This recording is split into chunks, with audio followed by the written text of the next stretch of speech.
Well, a busy night for Bridgeport police, who had to respond to multiple shooting scenes.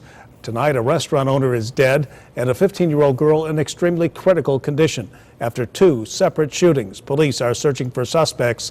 News 8's Kent Pierce has more. Right around midnight, the husband and wife who run the Hong Tom restaurant closed up shop and went home, which is right next door. Police say two African-American men confronted them. This neighbor didn't want us to show her face, but she heard the gunshot that came next. And I seen the guy's body here with, I guess his brother-in-law was holding his head, and his wife is screaming, and the whole family's up and down trying to call 911. Police say the two men on the street tried to grab a bag the restaurant owner was holding. When he resisted, they shot him. What do you think was in that bag? Well, I basically thought it was money, but it was food. What I heard was food from the restaurant. The 30-year-old victim was shot in the chest and died. Whoever did it is still on the loose. Which is kind of scary.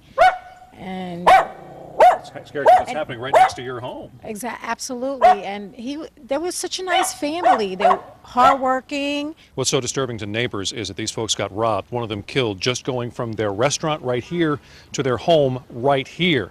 Of course, just as disturbing is a scene on the other side of town last night where folks were shot at just sitting on a front porch. Three teenagers had just left a Sweet 16 party and were sitting on the porch of this blue house on Brook Street. Police say two male African Americans opened fire, then ran.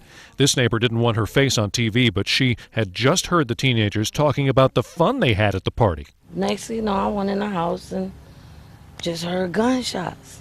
And when I came out, that's when the little baby was laying on the porch. By little baby, who do you mean? Well, the little girl. She was 15 or so? Yeah. The 15-year-old was shot in the head. The other two were hit, but not critically injured. One stray bullet went through a neighbor's wall and into the bedroom ceiling. Right below those bullet holes is where a child was sleeping. In Bridgeport, I'm Kent Pierce, News 8.